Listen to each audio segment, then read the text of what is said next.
دیارین هفتیان نوزده دا جو خولا پلیک عراقه یانا دوک لیاریگا خوم بانداریا یانا صلیخ کرد و انجام دا هر دویانم گولای که وکف بون دنی وای که دا یاری کردن یانا دوک پیسادن ناف یاریگه دا جبو تومار کرنا گولان و دزبینان آسی خالان و شان کنترول سریاریه بکن و هیرشان بناصر گولا یانا صلیخ بله بیکو مفایش هیرشن خوب بکتن و گول تومار بکت و یانا میوانتن برابانیش گولا خود کرد و دلیوان ندا یاری کردن یانا دوک گول سروان تومار کن و نیوای که شیاری به گل دمایی کات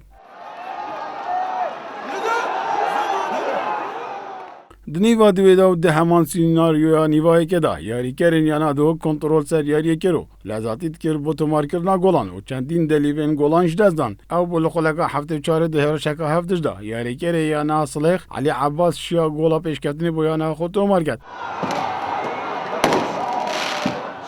و پشتی به گل راهنری یانا دوگ محمد یوسف چندین گورین انجام دان جبو تومار کرنا گولا و کفیه و سرکفتنه و بری یاری دماغ بهت بخلکه که آنکل خلقا هشتو نه مرتجع عادل شیا گولا و کفیه بو یانا خود دوگ تومار بکتو و دم زده کری یاری دا یاری کردن یانا دوگ واشنا کمازن اختصاری برابان یانا صلیخ شبو تومار کرنا گولا دوی و سرکفتنه بله گولا سرکفتنه تومار نکرو یاری دماغی هات و کفیه هات و یانا هم گولا که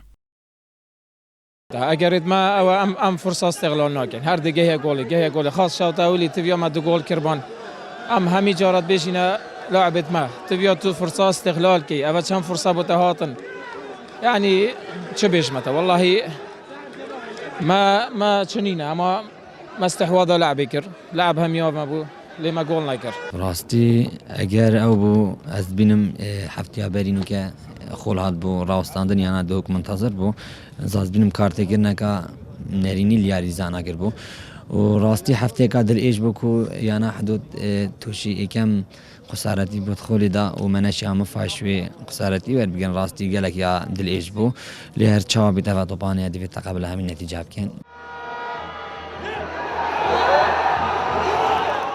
یانا دوگ نشیا مفایش عرض و جماوری خو خسارتی یانا حدود بینیتو جدایی خالد ناف برا یانا حدود سرکشا کمایی که دخول پلایکا عراق دا و یانا دوگ پنج خالد یانا دوگ ریزا دویدید شوان خالد کنال وادینان دوگ